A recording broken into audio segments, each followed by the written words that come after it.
तो नमस्कार मेरे प्रिय छात्र, मेरे प्रिय मित्र।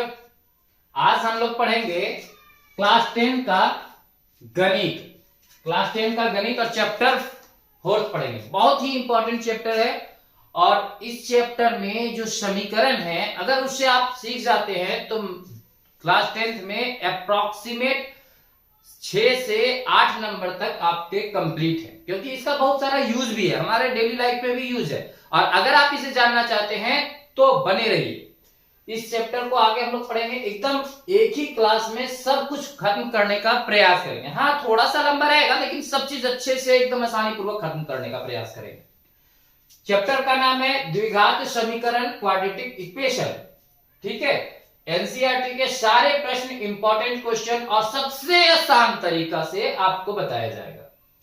और यहां तक कि अगर आप इसे अच्छे से पढ़ते हैं तो 4 क्लास 2 क्लास नहीं, 4, 5, 6, 7, 8, 9 वाले बच्चे भी इसे बहुत ही आसानी से बना सकेंगे। इस कदर एकदम इजी रूप में हम पढ़ाने का प्रयास करेंगे।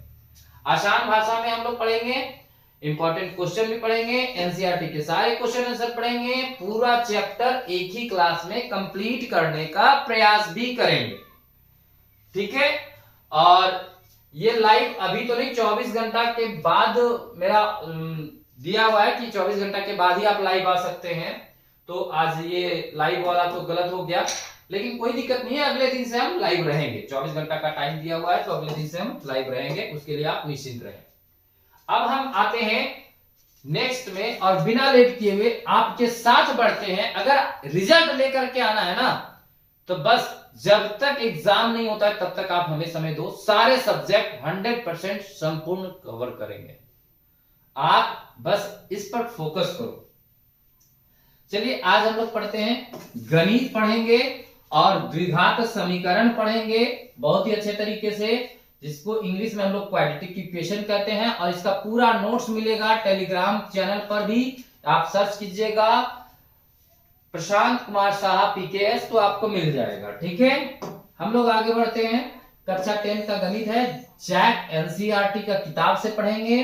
अध्याय 4 का द्विघात समीकरण हमने बार बार बताया है, एकदम जीरो लेवल से लेकर के हीरो लेवल तक, मतलब एकदम शून्य से लेकर के ऊपर तक, इतना दूर तक कि हम लोग किसी को पढ़ा सके, अच्छे से समझा सके, वहां तक कंप्लीट नोट्स यूट्यूब चैनल पर एकदम फ्रेंडली नोट्स मिलेगा आपको। अध्याय का परिचय हम लोग करते हैं। हम अपने दैनिक जीवन में अनेक ऐसी समस्याओं का सामना करते हैं जिनमें किसी संख्या का वर्ग आता है। जैसे अगर किसी आयत का क्षेत्रफल ज्ञात करना है तो हम लोग लंबाई गुने चौड़ाई करते हैं। किसी वस्तु की ऊंचाई निकालना हो तो हम लोग करते हैं इसका उपयोग द्विघात समीकरण का। गति और समय में संबंधित प्रश्न जो है, जो गवर्नमेंट जॉब में भी जरूरी होता है, और इसीलिए इसको हम लोग क्वाड्रेटिक इक्वेशन का वहां पे हम लोग उपयोग करते हैं। संख्या संबंधित बहुत प्रश्न सलाह से देखेंगे। इन सभी समस्याओं का हल द्विघात समीकरण के द्वारा किया जाता है। ठीक है, हम लोग एक एक चीज पढ़ेंगे। अभी क्या पढ़ना है, वो सीखने का उद्देश्य हमें क्या है कि इसमें क्या क्या हम लोग सीखेंगे, इस चीज को हम लोग देखेंगे कि इस अध्याय को पढ़ने के बाद आप क्या क्या तैयारी कर सकते हैं, क्या क्या जान सकते हैं, वो चीज पहले देख लेते हैं, है ना, ताकि हमें और उत्सुकता हो पढ़ने का। द्विघात समीकरण क्या है ये पहले हम लोग देखेंगे। द्विघात समीकरण की पहचान कैसे करते हैं वो चीज हम लोग देखेंगे कि द्विघात समीकरण का पहचान कैसे करेंगे। और मूल निकालने के लिए, द्विघात समीकरण का रूट्स यानी मूल निकालने के लिए हम लोग सीखेंगे। और रूट्स निकालने के लिए कितने विधि होते हैं, तो एक गुणनखंड विधि होता है, एक पूर्ण वर्ग विधि होता है, और एक सूत्र के द्वारा जिसे हम लोग श्रीधराचार्य सूत्र भी कहते हैं, उस विधि द्वारा भी हम लोग सीखेंगे। यानी ये 3 विधि, एक मूल निकालने का कौन कौन सा विधि, गुणनखंड विधि, पूर्ण वर्ग विधि और श्रीधराचार्य विधि के द्वारा भी हम लोग, यानी ये सूत्र है एक, हम इसे आगे भी पढ़ेंगे। ये तीनों विधि द्वारा हम लोग क्वाड्रेटिक इक्वेशन का मूल निकाल सकते हैं। ऐसे विविधकर निकालना, जिसको हम लोग डी कहते हैं, विविधकर निकालना भी सीखेंगे, मूल की प्रकृति भी सीखेंगे, और शब्द आधारित प्रश्न उत्तर भी सीखेंगे। ये सारी चीज हम लोग सीखेंगे। आगे बढ़ते हैं, पहले समीकरण के बारे में जानते हैं कि समीकरण होता क्या है, उसे एकदम शुरू से जानेंगे। जो कुछ नहीं जानते ना उसकी स्टार्टिंग एकदम शुरू से। समीकरण कहते किसे, द्विघात समीकरण बाद की बात है, पहले समीकरण कहते किसे। तो समीकरण दो बीजीय व्यंजकों के बीच अगर बराबरी का चिन्ह होने पर उसे समीकरण कहा जाता है। दो बीजीय व्यंजक है, मान लो कोई भी है, x² + 4 बराबर, यहां कुछ भी दे दिया 9 या 10 या 9x कुछ भी दे दिया और यहां बराबर है, तो इसे हम समीकरण कह सकते हैं। ठीक है, इसके बहुत सारे उदाहरण हैं, आप देख सकते हैं। x + 5 = 9, 3x = 12, 2x² + 5x = 7। ये बहुत सारे, ये जितने भी हैं ये समीकरण है, इक्वेशन है। द्विघात समीकरण अभी हमको नहीं देखना, अभी हम समीकरण देख रहे हैं, इक्वेशन इसको बोलते हैं। ठीक है, समीकरण। अब द्विघात समीकरण के बारे में, द्विघात समीकरण किसे कहते हैं? जिस समीकरण में चर वेरिएबल, एक शब्द आता है वेरिएबल। वेरिएबल किसे कहते हैं, चर राशि किसे कहते हैं? तो अल्फाबेट जिसका मान बदलते रहता है। जैसे हमने बताया कि 8, हमें 8 रुपया दो, तो आपने समझ लिया कि 5 + 3 यानी 8 रुपया हमें सर को देना है। तो ये अचर राशि हुआ, इसका मान नहीं बदला। आपको भी बोलेंगे तो आप 8 रुपया देंगे, हम बोलेंगे इतना रुपया दो, किसी और आपके मित्र को बोलेंगे कि प्लीज इतना रुपया हमें दो, तो वो भी इतना ही रुपया, यानी जितना आप दोगे उतना ही वो रुपया देगा। लेकिन अगर हमने बोला कि x रुपया हमें दो, यानी हो सकता है आप 5 रुपया दोगे, या आपके मित्र को बोलेंगे प्लीज मुझे x रुपया दो, तो वो समझ नहीं पाएगा, वो 10 रुपया हमें दे देगा कि x रुपया मतलब 10 रुपया। कोई और के पास जाएंगे, बोलेंगे नहीं सर अच्छे पढ़ाते हैं, ऐसा करते हैं, इसे 50 रुपया देते हैं, तो 50 रुपया दे देगा। कोई 500 भी दे सकता है, कोई 5000 भी देता है, मतलब इसका मान बदलते रहता है। तो इसी को हम लोग वेरिएबल कहते हैं, चर राशि कहते हैं। क्या कहते हैं? चर राशि। याद रखिएगा, है ना, आप भी सीख सकते हैं इसमें। ठीक है, आप लोग का भी पढ़ना है। ठीक है, इसे चर राशि कहते हैं और इसको कांस्टेंट कहते हैं। कांस्टेंट मतलब हम लोग इसको अचर राशि हिंदी में कहते हैं, अचर राशि, इसका मान नहीं बदलता है, इसको हम लोग अचर राशि कहते हैं। अब इसे हम लोग द्विघात समीकरण, तो कह रहा है चर राशि पर अधिकतम घात 2 हो, मतलब चर राशि पर घात 2 हो, उसको हम लोग कहते हैं द्विघात समीकरण। नाम से ही पता चल रहा है, द्वि का मतलब होता है 2, घात मतलब जिसके ऊपर पावर, घात का मतलब पावर, जिसके ऊपर 2 हो उसको हम लोग, समीकरण को तो समझ गए कि बराबर में होना चाहिए कुछ, तो उसी को कहते हैं पावर। चर राशि पर पावर 2। मानक रूप उसका क्या होता है? Standard form. जब भी ये पूछा जाएगा ऑब्जेक्टिव वाले टाइप में से ये क्वेश्चन हमेशा पूछा जाता है कि द्विघात समीकरण का मानक रूप क्या है? तो द्विघात समीकरण का मानक रूप है ax² + bx + c = 0, जहां a 0 नहीं होना चाहिए। अगर a 0 हो गया तो ये दोनों गुना करके हो जाएगा 0, तो x का पावर हो जाएगा 1, तो ये रैखिक समीकरण में बदल जाएगा मेरे भाई। तो इसीलिए a 0 नहीं होना चाहिए, कुछ भी हो, बट्टा में हो, 1 हो, माइनस हो, चलेगा, बस 0 नहीं होना चाहिए। उसी को कहते हैं द्विघात समीकरण। a 0, हाँ b 0 हो सकता है, c भी 0 हो सकता है, कोई दिक्कत नहीं, लेकिन a 0 नहीं होना चाहिए। x² के साथ जो गुना है ना a, वो 0 नहीं होना चाहिए, बाकी कोई भी चलेगा। a b c जो है वास्तविक संख्या है, लेकिन वास्तविक संख्या में 0 भी आता है, तो आपको ये ध्यान में रखना है कि a 0 नहीं होना चाहिए। ठीक है, नेक्स्ट हम लोग चलते हैं। उदाहरण के लिए ये सारे दिए हुए हैं, ये सारा द्विघात समीकरण है। क्या है? द्विघात समीकरण। ठीक है, जितने भी हैं सारे द्विघात समीकरण है। देखिए इसके ऊपर पावर 2 है, इसके ऊपर चर राशि के पावर 2 है, चर राशि के ऊपर पावर भी 2 है, तो जितने भी सारे हैं ये सारे द्विघात समीकरण है। द्विघात समीकरण कौन नहीं है? तो देखो x के ऊपर पावर 3 है, तो ये द्विघात समीकरण नहीं है। ठीक है, इसका घात 3 है, इसलिए ये द्विघात समीकरण नहीं है। आगे बढ़ते हैं। अब इसका मानक रूप में बदलना, सबसे पहले कि यदि समीकरण का मानक रूप में नहीं है तो आप उसे मानक रूप में बदलें, मतलब घटते हुए क्रम में लिखें। पहले ax² मतलब पावर 2 है, फिर 1 है चर राशि पर पावर, और फिर 0 है।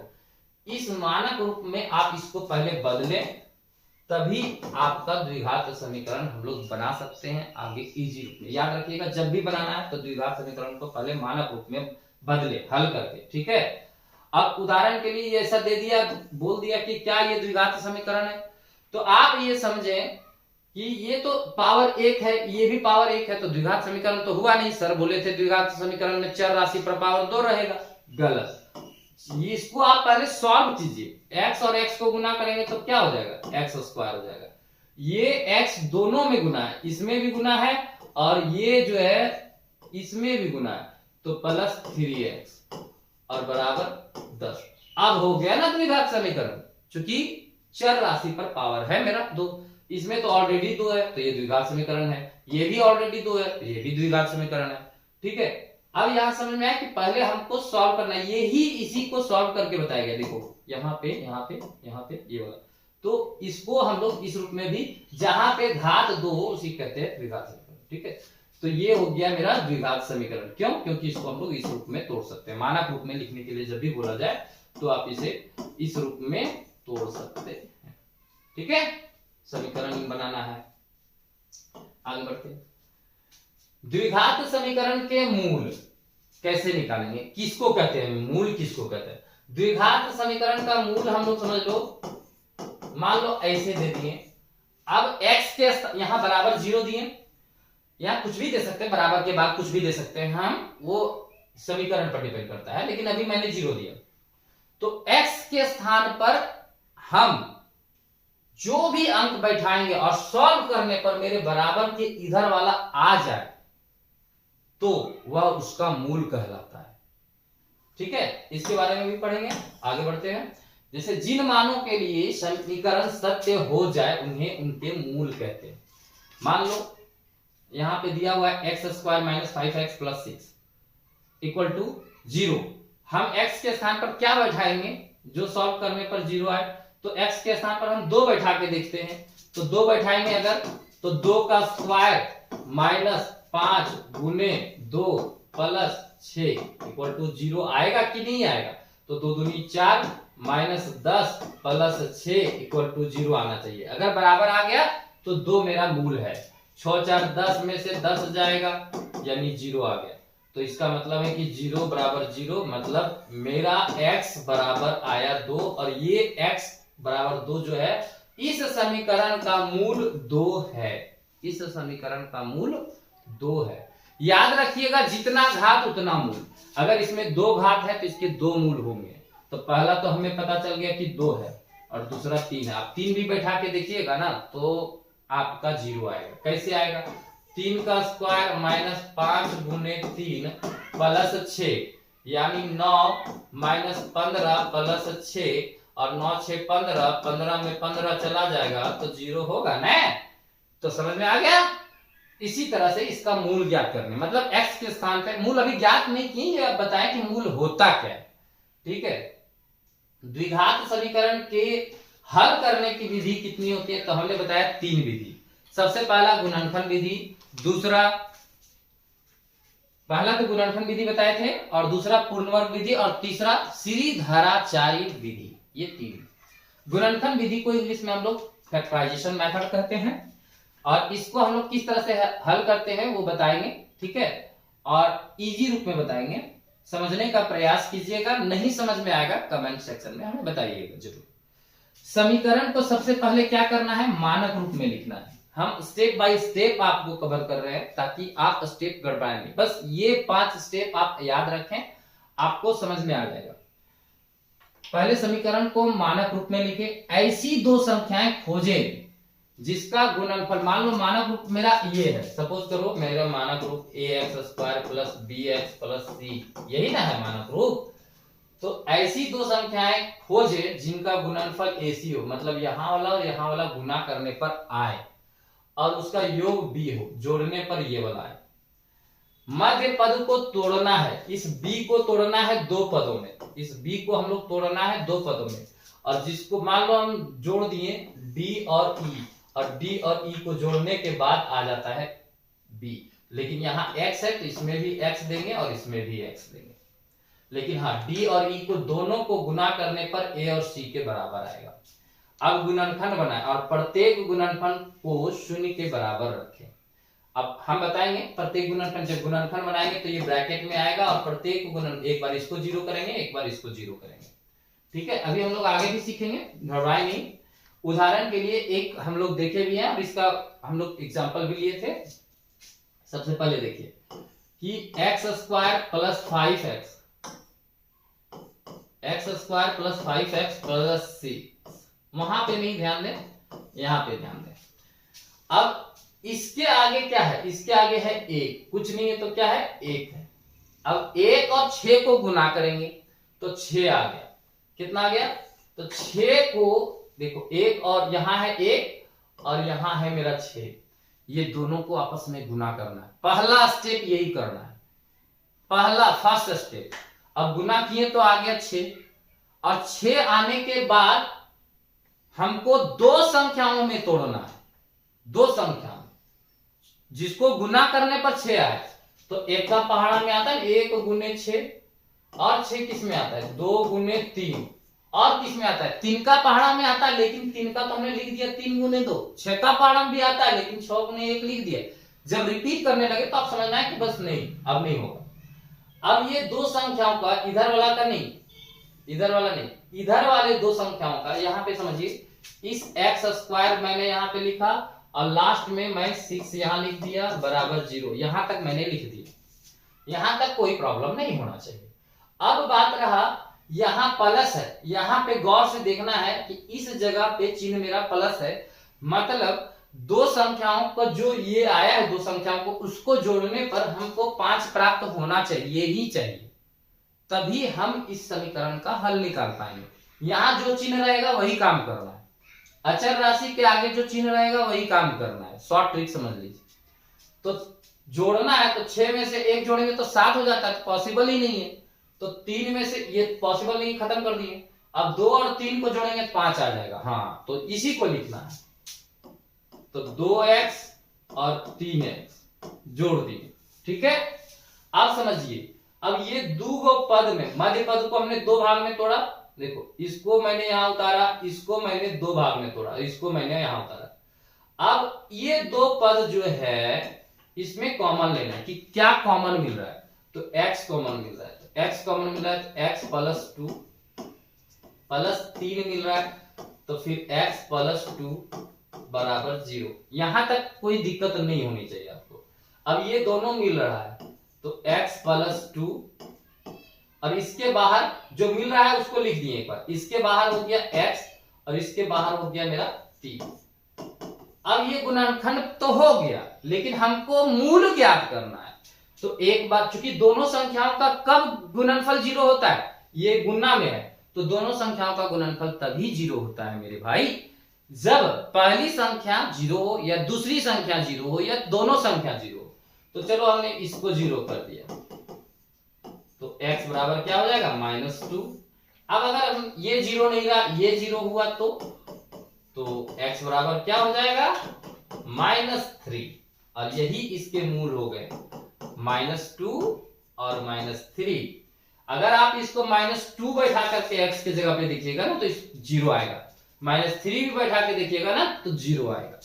तो ये इसके मूल हुए, ठीक है। आगे बढ़ते हैं, हमने ये सारा चीज बता चुका है ना। अब पूर्ण वर्ग विधि द्वारा हल करेंगे कि पूर्ण वर्ग विधि द्वारा कैसे हल किया जा सकता है। जब गुणनखंड आसानी से ना बने, आसानी से मतलब हो गया कि जब गुणनखंड हमें गुणनखंड करके ना बने, है ना, फैक्टराइजेशन विधि से ना बने, तब इस विधि का प्रयोग करते हैं। थोड़ा सा कट गया था जिसके कारण हम लोग इसको पूर्ण वर्ग विधि द्वारा हल करने का प्रयास करेंगे, ठीक है।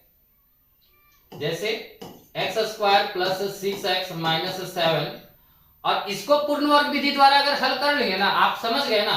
ऐसे हम प्रयास करेंगे कि आपको बेहतर ढंग से समझा दे, ठीक है। क्योंकि ये एग्जाम्पल से ही आप उसको थ्योरी तरीके से नहीं समझने का प्रयास कीजिए, एग्जाम्पल तरीके से समझने का प्रयास कीजिए, ठीक है। सबसे पहले आप क्या कीजिए कि एक्स स्क्वायर, एक्स के साथ जो गुना होना चाहिए वो आप ध्यान में रखिए कि 1 है। अगर कोई दूसरा अंक है तो उसको उतना से डिवाइड कर दीजिए। अगर 3 है 2 है तो उतना 2 से सभी पद में डिवाइड कर दीजिए। लेकिन यहाँ पर जो x है तो कोई दिक्कत नहीं होगा, तो x square plus A square plus 2ab plus B square के फॉर्म में हम लोग को तोड़ना चाहिए। तो ए स्क्वायर प्लस 2 ए के जगह पे 1 है, देख रहे हैं, तो ए के जगह पे 1 दिए। अब क्या गुना करेंगे, जो 6x आएगा तो यहां 3x गुना करेंगे। ए के जगह पे सॉरी एक मिनट अरे भाई क्या हो रहा है यार, हाँ एक मिनट, ए के जगह पे मेरा ये एक्स स्क्वायर है ना, तो सॉरी एक्स है, क्या है एक्स है। अब क्या गुना करेंगे, जो 6x आएगा तो 2x तो आ गया, लेकिन 6x लाने के लिए हमको 3 से गुना करना होगा। अब 3 से मैंने b के जगह पे आया A square plus 2ab plus B square, तो बी स्क्वायर के जगह पे मैंने 3 का स्क्वायर अपने से जोड़ दिया।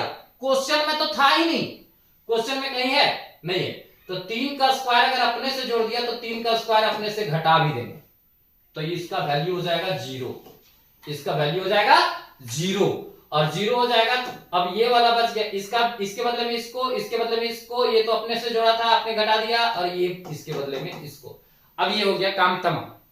अब देखिए इसका मतलब हो गया कि यहां से लेकर के यहां का वैल्यू होता है A square plus 2ab plus B square, यानी x प्लस 3 का होल स्क्वायर, इसका वैल्यू होता है, ठीक है, -9 -7 इक्वल टू 0, x प्लस 3 का होल स्क्वायर -9 और 7 कितना होता है, जोड़िए 9 और 7 16 होता है, इक्वल टू 0, x प्लस 3 का होल स्क्वायर और 4 का स्क्वायर इक्वल टू 0। यही है पूर्ण वर्ग विधि। अब हम लोग जानते हैं कि ए स्क्वायर माइनस बी स्क्वायर का फॉर्मूला होता है ए प्लस बी इनटू और ए माइनस बी, ठीक है, तो एक बार प्लस में और एक बार माइनस में, तो x प्लस 3 ये हो गया a, पूरा हो गया a, और माइनस प्लस देते हैं b, और x plus 3 minus B equal to 0। अब क्या होता है कि x प्लस 7, 3 और 4 7, और यहाँ x माइनस 1, क्योंकि 3 में से 4 जाएगा तो -1 इक्वल टू 0। अब एक बार इसको 0 कर दो तो x बराबर -7, और एक बार इसको 0 कर दो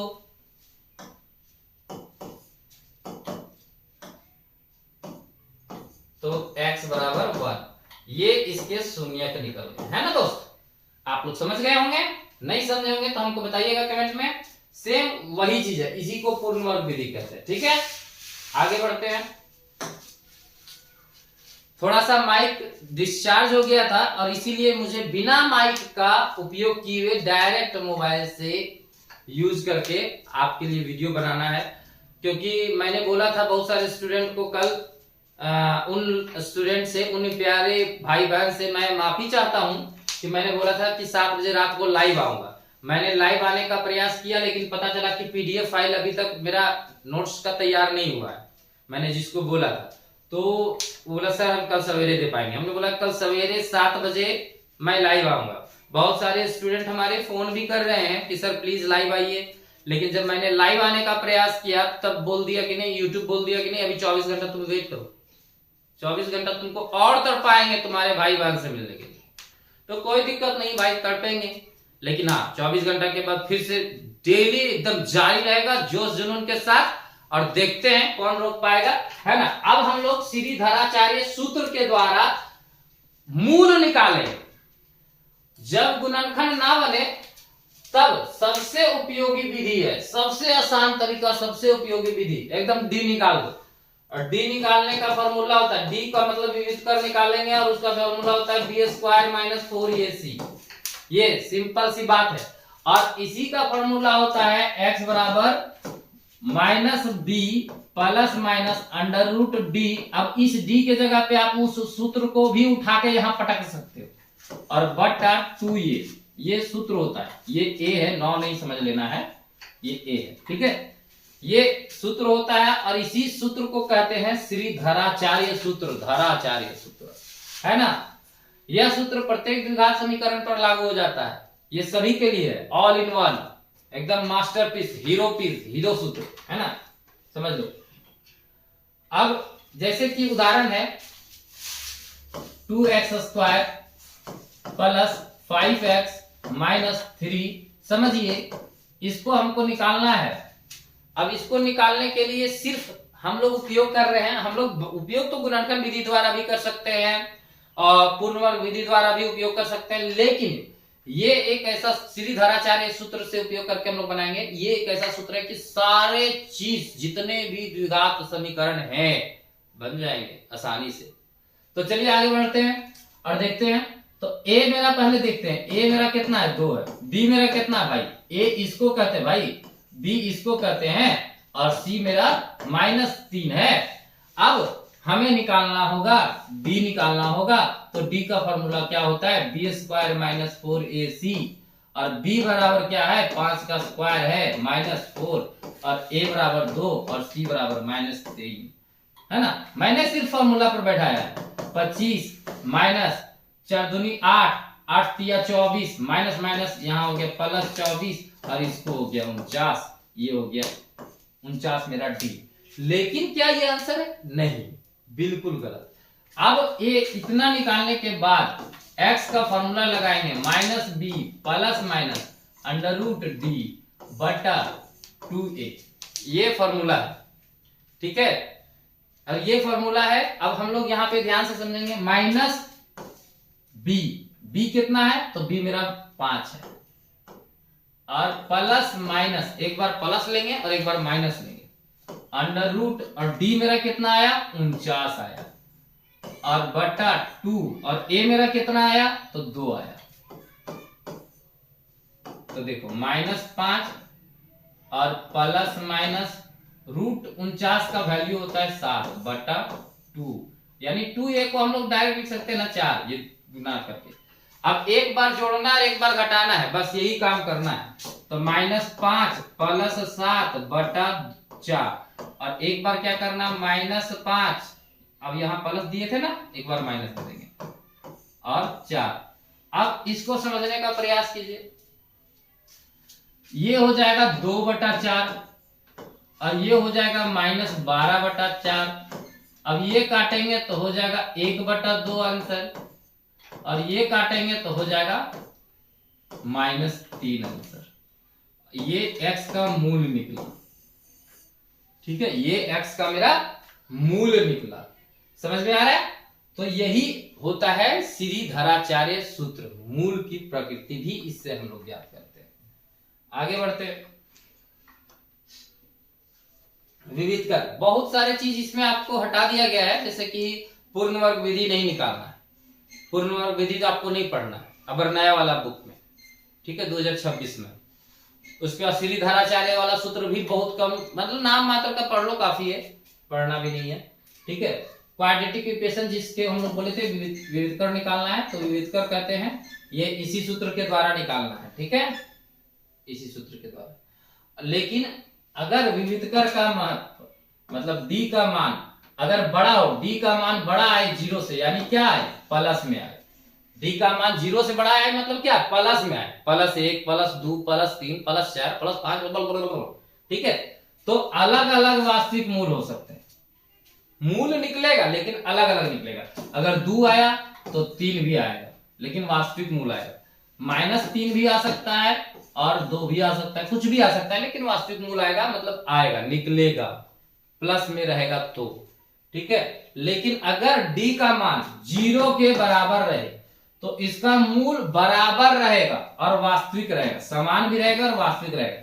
मान लो 2 आया तो दूसरा को 2 आएगा, अगर -3 आया तो एगो और जो आएगा सो भी -3 आएगा, अगर d का मान 0 आएगा तो, फैक्ट है, ठीक है। और अगर d का मान नेगेटिव आया, -d जब निकालेंगे विविध कर, -3 आया, -4 आया, -5 आया, -6 आया d का मान, तो इसका मूल वास्तविक होगा ही नहीं, उसके बाद उसको हम लोग निकालेंगे नहीं, छोड़ छाड़ देंगे, बाद छोड़ छाड़ दे करके खत्म कर, बाहर में जा तुम, हमको कोई मतलब नहीं, ठीक है। आगे बढ़ते हैं, याद रखने का ट्रिक तो हम पहले बता चुके हैं, पॉजिटिव रहेगा डिफरेंट रूट, जीरो रहेगा इक्वल रूट्स, नेगेटिव रहेगा नो रियल रूट्स। इसको हम लोग कुछ कर ही नहीं सकते, तुम जाओ यार, हमको नहीं पढ़ना है तेरे को। ठीक है, आगे बढ़ते हैं। अब मूलों की प्रकृति, जैसे इसके बारे में भी हम बता चुके हैं, वही सेम चीज है कि डी अगर पॉजिटिव रहेगा तो दो अलग अलग और वास्तविक मूल होगा, बराबर रहेगा डी तो दो समान मूल और वास्तविक होगा, छोटा रहेगा तो कोई वास्तविक नहीं होगा। इसको हम लोग मतलब निकालेंगे ही नहीं, एक्स का वैल्यू नहीं निकालेंगे। ठीक है, और यहाँ पे मूलों का योग एवं गुणनफल, अगर ये द्विघात समीकरण है और इसका मूल अल्फा और बीटा है तो माइनस बी बाई ए। अरे यार ये तो दूसरा चैप्टर का आ गया ना, दूसरा चैप्टर में हम लोग पढ़े थे इस चीज को। और मूलों का गुणनफल यानी ये हो जाएगा सी बाई ए। इसको जांच करने का तरीका बहुत अच्छे तरीके से, ये तो हम लोग जानते हैं है ना, minus B by A C by A, ये तो हम लोग सब चीज जानते हैं है ना। अब उदाहरण के लिए ये तो दिया हुआ है, कभी कहेगा कि योग ज्ञात करो, तो योग ज्ञात करने के लिए माइनस, और बी का मान है -7 और ए का मान है 2, तो माइनस माइनस हो गया प्लस, मेरा भाई सब जानता है, और यहाँ हो गया 2, भाग हो गया से है ना। सी बाई ए गुणनफल जब ज्ञात करने कहेगा तो सी बाई ए, सी मेरा है 3 और ये मेरा है 2, चलो निकलो पतली गली से है ना, आराम से निकाल देंगे, कितनी आसान क्वेश्चन है। और शब्द आधारित प्रश्न उत्तर हल करने की रणनीति हम लोग तैयार करेंगे इजी पूर्वक। सबसे पहले प्रश्न को ध्यान से पढ़ेंगे, एकदम ध्यान से अच्छे तरीके से पढ़ेंगे। मान लेंगे कि कोई जो संख्या निकालना है उसको मान लेंगे x, उसके बाद समीकरण बनाने का प्रयास करेंगे, उसके बाद हल कर देंगे और उत्तर की जांच करेंगे कि हमने उत्तर सही बनाया या गलत बनाया, बात खत्म 5 स्टेप में। ठीक है, तो कोई दिक्कत नहीं होनी चाहिए, आगे बढ़ते हैं। द्विघात समीकरण की परिभाषा, अब देखो बोर्ड परीक्षा में महत्वपूर्ण प्रश्न क्या आता है कि द्विघात समीकरण का क्या होता है। ये आएगा नहीं, ये पहले आता था, लेकिन अब हम लोग पढ़ लिए कि द्विघात समीकरण क्या होता है, उसका मानक रूप क्या होता है, ये आएगा है ना। विविधकर क्या होता है ये भी आएगा, इंपॉर्टेंट है ना। विविधकर के मूल की प्रकृति ज्ञात बताइए, ये भी इंपॉर्टेंट है, आ सकता है। गुणनखंड विधि द्वारा हल कीजिए, ये आ सकता है ना। पूर्ण वर्ग विधि से हल कीजिए कि ये मतलब पूर्ण वर्ग विधि द्वारा हल करने के लिए द्विघात बहुपद दे देगा, पूर्ण वर्ग विधि द्वारा हल करने के लिए बोल देगा। श्रीधराचार्य सूत्र द्वारा लॉन्ग क्वेश्चन में आ सकता है, इंपॉर्टेंट क्वेश्चन है। शब्द आधारित प्रश्न उत्तर आएंगे ही आएंगे। ठीक है, तो आगे हम लोग बढ़ते हैं। थोड़ा सा हम बीच में गैप लेंगे, क्या कि पानी प्यास लग गया बहुत जोर से, गला सूख रहा है ना, तो थोड़ा सा गैप लेंगे, उसके बाद हम तुरंत मिलते हैं है ना 1 मिनट में। तब तक वीडियो पॉज करते हैं। तो हम लोग मेनली क्या करते हैं ना, बना जब सीख जाते हैं मतलब जोश पूर्वक, उत्सुकता पूर्वक परीक्षा में होने वाली जो सामान्य गलतियां हैं वो क्या है कि ए का मान हम लोग 0 ले लेते हैं। ए का मान भूल के भी 0 नहीं लेना है, ये गलती हम लोग हमेशा करते हैं। और क्या गलती करते हैं तो प्लस और माइनस में गलती करते हैं, और रूट निकालने में गलती करते हैं। क्वाड्रेटिक इक्वेशन का जो फॉर्मूला होता है उसमें मान रखने पर हम लोग गलती करते हैं। ये सारी गलतियां हम लोग करते हैं, जिसको अच्छे से हम लोग समझना है कि ये गलतियां हमको नहीं करनी है। और उत्तर की जांच नहीं करते हैं, हम लोग को उत्तर की जांच कर लेना है, अगर समय मिलता है तो उत्तर की जांच करना है, मान रख करके देख लेना है कि हमने सही बनाया या गलत बनाया। अब आते हैं सुपर ट्रिक्स में कि कैसे हम लोग बनाएंगे। सबसे पहले आपको यह देखना है कि गुणनखंड बन रहा है या नहीं, गुणनखंड के द्वारा बन रहा है या नहीं, वो चीज देख लेना। अगर आप गुणनखंड के द्वारा बना पा रहे हैं तो कोई दिक्कत नहीं, अधिक नहीं बना पा रहे हैं तो क्वाड्रेटिक इक्वेशन का फॉर्मूला लगा दे तुरंत, सीधे धराचार्य वाला फॉर्मूला, और कोई मतलब नहीं है। ठीक है, विविधकर निकाल ले और अंत में उत्तर जो आएगा वो मूल जो आएगा, मेरा x का वैल्यू जो आएगा वो समीकरण में मान रख करके देख ले कि मेरा सही है कि नहीं, बस इतना कर ले। ये सुपर डुपर ट्रिक है।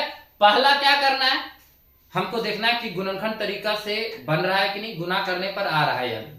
अगर नहीं आया तो मूल जो निकालने का विधि है वो डायरेक्ट डी निकाल करके और उस पर बैठा देंगे फॉर्मूला पर। ठीक है, जो बताया गया, और कुछ नहीं करना। आइए पूरे अध्याय का हम लोग माइंड मैप करते हैं कि हमने क्या क्या पढ़ा अभी तक। द्विघात समीकरण पढ़ा, उसका मानक रूप पढ़ा, मानक रूप ये होता है, और हल करने की विधि गुणनखंड विधि, पूर्ण वर्ग विधि और क्वाड्रेटिक फार्मूला, जिसको हम लोग सीधी धाराचार्य फार्मूला भी कहते हैं, सूत्र भी कहते हैं। विविधकर का फार्मूला पढ़ा और इसके अलग अलग मूल होते हैं, ये बराबर मूल होते हैं, इस माइनस में रहता है तो इसका कोई वास्तविक मूल नहीं होता है। मूलों का योग भी पढ़े और मूलों का गुणनखंड भी हम लोग पढ़े, मूलों का गुणनखंड, है ना, ये सारा और शब्द आधारित प्रश्न उत्तर पढ़ेंगे और बोर्ड परीक्षा में जो प्रश्न आएंगे वो चीज अभी पढ़ेंगे। वन लाइन रिवीजन में हम लोग यही चीज देख सकते हैं कि अधिकतम घात जिसका दो उसको द्विघात समीकरण कहते हैं। मानक रूप में ये चीज लिखा जा सकता है, ए को कभी जीरो नहीं होना चाहिए, डी बराबर ये फॉर्मूला होता है, और अगर डी प्लस में है तो दो अलग मूल्य होता है, डी बराबर जीरो होता है, समान मूल्य होता है, नेगेटिव होता है तो वास्तविक मूल्य नहीं होता है। इसका योग ये होता है माइनस बी बाई ए और गुणनफल सी बाई ए। देखिए थोड़ा सा जल्दी हम इसलिए पढ़ा रहे हैं क्योंकि बहुत ज्यादा नोट्स बना हुआ है और हम लोगों को कंप्लीट भी करना है। अभी तक 17 पेज हम लोग पढ़ा चुके हैं, है ना। द्विघात समीकरण गणित का अत्यंत महत्वपूर्ण अध्याय है, गणित का सबसे महत्वपूर्ण, बहुत अत्यधिक, सबसे नहीं बोला जा सकता लेकिन अत्यंत महत्वपूर्ण अध्याय है। यदि विद्यार्थी मानक रूप और गुणनखंड विधि द्वारा या पूर्ण वर्ग विधि द्वारा या सीधी धाराचार्य विधि द्वारा इसका निकालने सीख जाएं और इसका विविध कर अवधारणा को अच्छी तरह से समझ लेता है तो वह बोर्ड परीक्षा में इस अध्याय को लगभग सभी प्रश्न आसानी से हल कर सकता है। नियमित अभ्यास, सूत्र और पुनरावर्तन और विभिन्न प्रकार के प्रश्न समाधान इस अध्याय में पूर्ण वर्ग सफलता की कुंजी है। हम लोग सिर्फ 3 चीज पढ़ेंगे बस। एक, द्विघात समीकरण को हल करने के लिए कि वो द्विघात समीकरण में है या नहीं है, गुणनखंड विधि द्वारा उसको हल करना, और क्या है, एक गुणनखंड विधि द्वारा और दूसरा पूर्ण वर्ग विधि द्वारा और सीधी धाराचार्य विधि द्वारा। ये 3 विधि द्वारा हम लोग इसको स्टार्ट करेंगे, ठीक है। और यही तीनों विधि द्वारा अगर हम लोग सीख गए अच्छी तरह से ना, तो यही मेरा सफलता का कुंजी बनेगा। ये बहुत सारे जनरल कंपटीशन में भी पूछे जाते हैं। अब प्रश्नावली 4.1 को हम लोग पढ़ेंगे। देखिए इसमें सारे प्रश्न हम नहीं बनाएंगे, इसमें 1-2 प्रश्न आप जो बता पूछेंगे हम शुरुआत कर देते हैं, यहाँ पे बता देते हैं कि कैसे बनाया जाता है। उसके बाद आप बनाएंगे और जो क्वेश्चन नहीं बनेगा उसको कमेंट सेक्शन में बताएंगे कि हाँ सर ये क्वेश्चन नहीं बना, हम बताएंगे उसको। सबसे पहला x+1 का स्क्वायर बराबर है ये वाला क्वेश्चन हम बता देते हैं और उसके बाद आप जो कमेंट करोगे हम उस क्वेश्चन को भी बताएंगे। x+1 का स्क्वायर बराबर 2x-3, है ना। देखिए इस क्वेश्चन को हम लोग बनाएंगे तो सबसे पहले ये a+b का होल स्क्वायर के रूप में टूटेगा, यानी x² + 2x+1 बराबर ये दोनों को गुना करेंगे 2x - 6।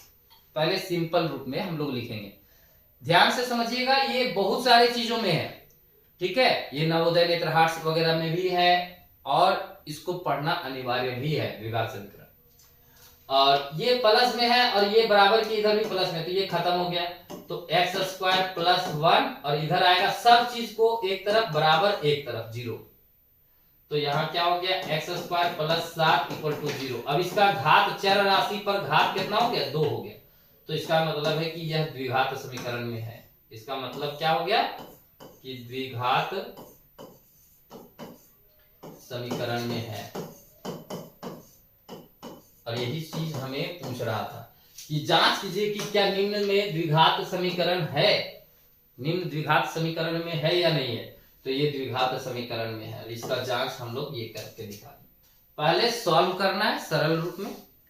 सॉल्व करने के बाद क्या होगा कि सॉल्व करने के बाद उसको सारे को एक तरफ लेते आना, बराबर 0 होना चाहिए एक तरफ, और उसके बाद देखेंगे कि घात कितना है, चर राशि पर पावर कितना है। अगर 2 है तो द्विघात समीकरण में, अगर 2 नहीं है तो द्विघात समीकरण में नहीं। ये काम इसका खत्म हो गया। तो ये सारे बनाए हुए हैं, इसका पीडीएफ फाइल भी आपको मिल जाएगा, है ना। आपको दिक्कत होगा तो बताइएगा, इसका सारा पीडीएफ फाइल आपको मिलेगा। अब आते हैं यहां पे, देखिए ये यहां तक बनाया हुआ है 8वां तक, है ना। फिर दूसरा नंबर प्रश्न में है कि निम्न स्थिति को द्विघात समीकरण के रूप में सिर्फ लिखना है, हल नहीं करना है, सिर्फ द्विघात समीकरण के रूप में। देखो किसी किसी को ना जितना ज्यादा हो सकता है उतना ज्यादा, कोई दिखता है द्विघात समीकरण में बना देंगे, हम तो बना देंगे, बहुत इजी पूर्वक है, बना देंगे, हड़बड़ी में पूरा सॉल्व कर देता है। पूरा सॉल्व नहीं करना है दोस्त, जितना ज्यादा बोला गया, जितना बोला गया उतना ही बनाए, ज्यादा नहीं करना है, जितना बोला गया उतना ही। बहुत लोग क्या करते हैं कि एकदम इजी रूप में सोचते हैं कि हमको मेरे को तो आता है, हम ये बना के दिखा देंगे, पूरा बना देता है, बस चलाता है, वही गलती करता है। आपको जितना पूछा जाए उतना ही बोलना है। अगर आपको नाम पूछा जाए तो सिर्फ नाम ही बताना है, मेरा नाम ये है। अब आप उसका मेरा नाम ये है, मेरे पिताजी का नाम ये है, मेरी माँ का नाम ये है, मेरी गर्लफ्रेंड का नाम ये है, हम यहाँ रहते हैं, मेरी गर्लफ्रेंड वहां रहती है, सब चीज आप डिटेल से दे दोगे ना तो पता चलेगा कि अगला दिन कुटाई हो जाएगा अच्छे से, है ना। तो जितना ज्यादा बोला जाता है, आपको जितना बोला जाता है उतना ही पढ़ना, ज्यादा नहीं लिखना है, ठीक है। तो सिर्फ यहाँ पे हमको द्विघात समीकरण के रूप में निरूपित करना है, उससे आगे नहीं। अब क्या कह रहा है, एक आयताकार भूखंड का क्षेत्रफल, जिसका क्षेत्रफल दिया हुआ है, जो चीज दिया हुआ है मैं उसी का फॉर्मूला लगाऊंगा, याद रखिएगा, जो चीज दिया हुआ रहेगा उसी का। क्षेत्र की लंबाई चौड़ाई, लंबाई दिया हुआ है, क्षेत्र की लंबाई चौड़ाई के दोगुने से एक अधिक है, और हमें भूखंड का क्षेत्रफल ज्ञात करना है, लंबाई और चौड़ाई ज्ञात करना है। आगे आते हैं, समझते हैं पहले, है ना, कहाँ, सॉरी यहाँ, हाँ समझिए। मान लेंगे, माना कि भूखंड का जो है ना चौड़ाई, भूखंड की चौड़ाई x है। अब भूखंड की चौड़ाई x है तो लंबाई कितना होगा, तो यहां पे ये चीज ध्यान से समझिएगा, एक सेकंड, हाँ यहां पे ध्यान से समझिएगा, एक चीज देखिएगा, हमने लंबाई को क्या बोला, चौड़ाई के दोगुने से एक अधिक है, मतलब अगर चौड़ाई मेरा x है, चौड़ाई मेरा x है तो लंबाई कितना होगा, 2 गुना से 1 अधिक है, ठीक। तो उस चीज को हम मान लेंगे, तो यानी लंबाई हो जाएगा 2x + 1। अब यहां पे देखिए क्या दिया हुआ है कि इसका क्षेत्रफल 528 है, तो क्षेत्रफल 528 है तो क्या हो जाएगा, क्षेत्रफल बराबर, हम लोग आयत का क्षेत्रफल जानते हैं ना फॉर्मूला, जो चीज दिया हुआ है वही चीज का फॉर्मूला लगाएंगे, लंबाई गुने चौड़ाई, और 528 दिया हुआ है, लंबाई मेरा 2x + 1 दिया हुआ है, और चौड़ाई मेरा x है। अब इसको गुना कर देंगे, 528 यहाँ 2x² + x, और सबको एक तरफ, बराबर के एक तरफ, बाकी सबको, तो x² वाला हमेशा प्लस में होना चाहिए, x द्विघात समीकरण में याद रखिएगा कि x वाला हमेशा, तो सबको इधर प्लस में, इसको उठा के उधर भाग जाते, 528 को ही उठा के उधर ले जाते तो माइनस में हो जाएगा, 528 = 0 बच गया एक तरफ। तो यही हो गया मेरा द्विघात समीकरण, यही हो गया मेरा द्विघात समीकरण। आप जब देखेंगे इसका आंसर तो द्विघात समीकरण मेरा यहाँ पे आया, सॉरी ये यहाँ पे आया, देखिए है ना, 2x² + x - 528। अब बात रहा कि जब हमको बोल दिया कि जाए कि नहीं, हमको उसकी लंबाई और चौड़ाई भी ज्ञात करनी है, लंबाई और चौड़ाई, तो इसका गुणनखंड कर देंगे, इसका गुणनखंड करेंगे।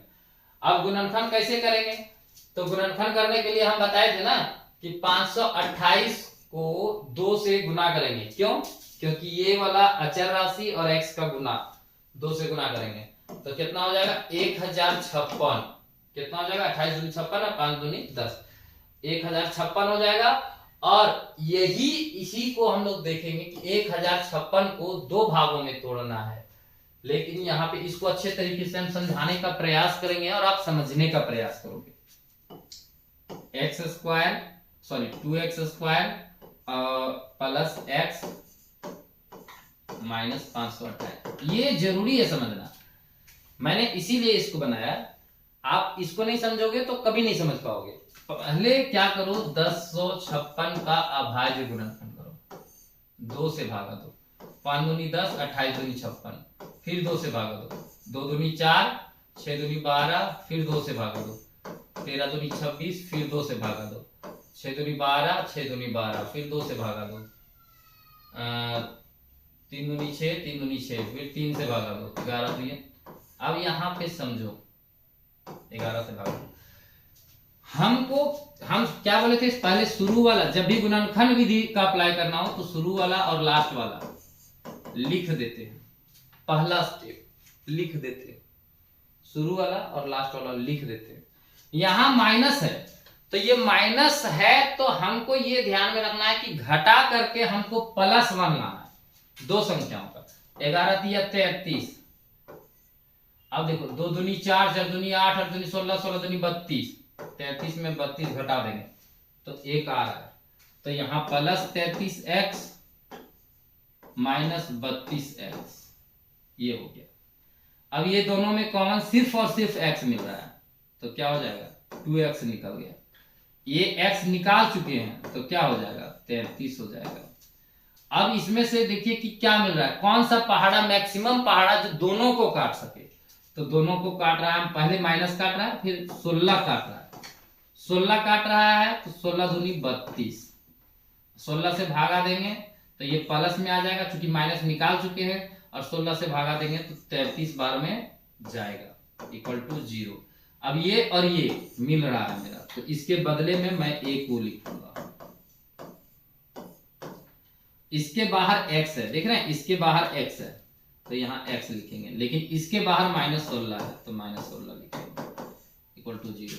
अब 2x + 33 को 0 करेंगे तो 2x बराबर -33 और x बराबर हो जाएगा -33/2।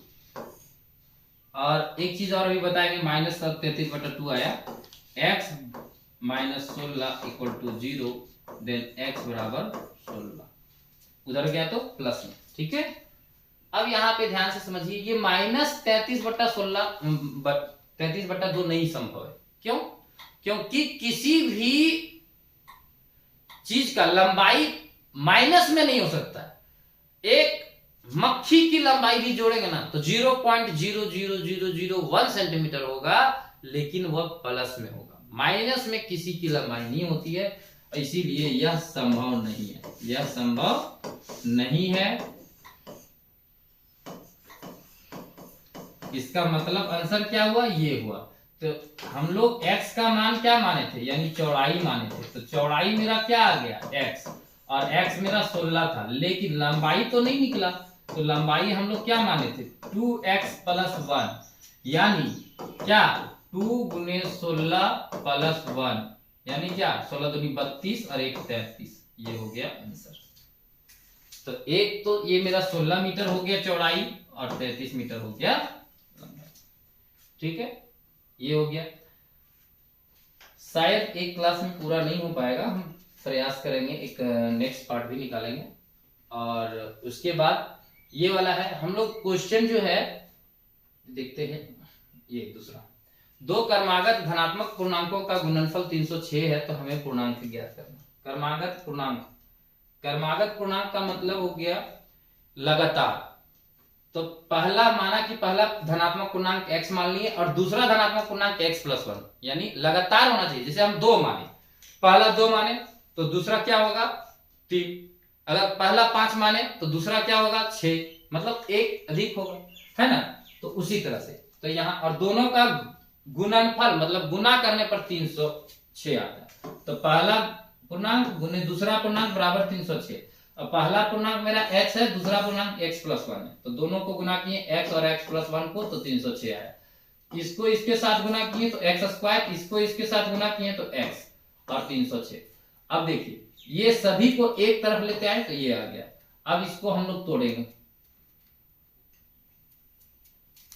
इसको हम लोग तोड़ेंगे।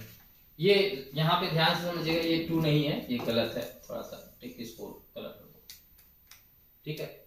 और थोड़ा सा छूट गया है, वो चीज हम अभी कंप्लीट करेंगे। अब इसको हम लोग गुना करेंगे, x² + x - 306 = 0। अब यहाँ पे देखते हैं तो क्या है कि x² और किनारे वाला 306 = 0, ठीक है। अब हमको घटा करके लाना है, क्योंकि यहाँ 1 है तो गुना करके 306 आना चाहिए। तो 306 का भाज्य गुणनफल करेंगे, 15 दूनी 30 फिर उसके बाद यहां पे हम लोग भागा देंगे 3 से, 15 और 1, फिर 3 से, फिर 17। अब क्या कह रहा है कि घटाव करके, यहां घटाव का चिन्ह है तो घटाव करके हम लोगों को लाना है प्लस 1। तो देखो 3 3 9 9 दूनी 18, यानी 18 वाला प्लस में देंगे और माइनस 17, ये दोनों में कॉमन लेंगे तो x प्लस 18, क्योंकि x ही मिल रहा है, और यहाँ पे 17 कॉमन लेंगे, माइनस 17, माइनस दोनों में है तो x और प्लस 18, 17 से भागा देंगे 306 को तो 18 आएगा। देखिएगा अब ये दोनों मिल रहा है तो इसके बदले में मैंने 18 और इसके बदले में 17। अब कह रहा है ये दोनों में से 0 करते हैं तो x बराबर माइनस 18। ये x बराबर माइनस 18 आया तो यह संभव नहीं है। क्यों?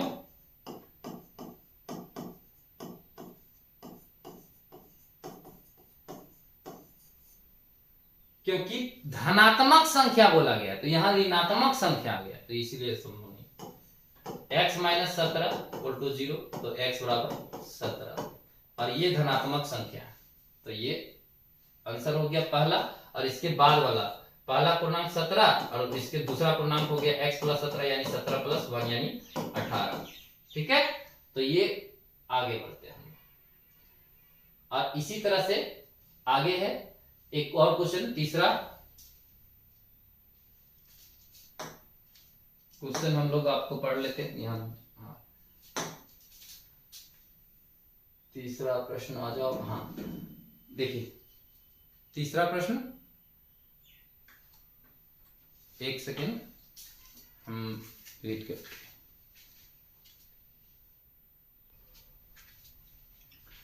अब ये तीसरा प्रश्न और चौथा प्रश्न ये दोनों आपका होमवर्क रहेगा।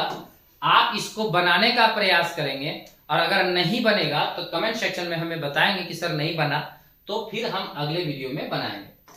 ठीक है, अभी ये हम लोग स्टार्ट किए हैं और यहां तक कहां गया? हाँ 26 23 24 में भी है। हाँ ये ठीक है और 25 में भी ठीक। पर ये 4.1 समाप्त हुआ। 4.2 हम लोग पढ़ेंगे नेक्स्ट पार्ट में। ठीक है, नेक्स्ट पार्ट में पढ़ेंगे। तो तब तक के लिए आप सब्सक्राइब करें। आज ही या कल जब भी वीडियो डाला जा सकता है, कभी भी वीडियो डाला जा सकता है। ठीक है, तो नेक्स्ट पार्ट के लिए आप लोग तैयार रहें। हम लोग और जोश भरे शब्दों से और अच्छे तरीके से पढ़ाने का प्रयास करेंगे। मैं आज 100% इसलिए नहीं दे पाया क्योंकि मैंने 2 बार स्टूडेंट को बोला कि मैं ठीक है लाइव आ रहा हूं और आया नहीं, यूट्यूब ने मना कर दिया। बहुत मास वो बोल रहा, अब बोला 24 घंटे के बाद आना है तो 24 घंटे के बाद मैं लाइव आऊंगा, लेकिन पढ़ाऊंगा जरूर। तो 4.2 अब हम नेक्स्ट वीडियो में बनाएंगे इसका, और ये पार्ट 2 जब बनेगा तो पूरा 4.2 कंप्लीट रहेगा। 4.2 नहीं बल्कि पूरा चौथा चैप्टर कंप्लीट रहेगा। प्रयास करेंगे 5वां चैप्टर भी कंप्लीट करें। और अगर पहला, दूसरा, तीसरा चैप्टर देखना चाहते हैं तो मेरा वीडियो पर क्लास 10 के प्लेलिस्ट पर आप जाएं और वहां पे देखें। धन्यवाद।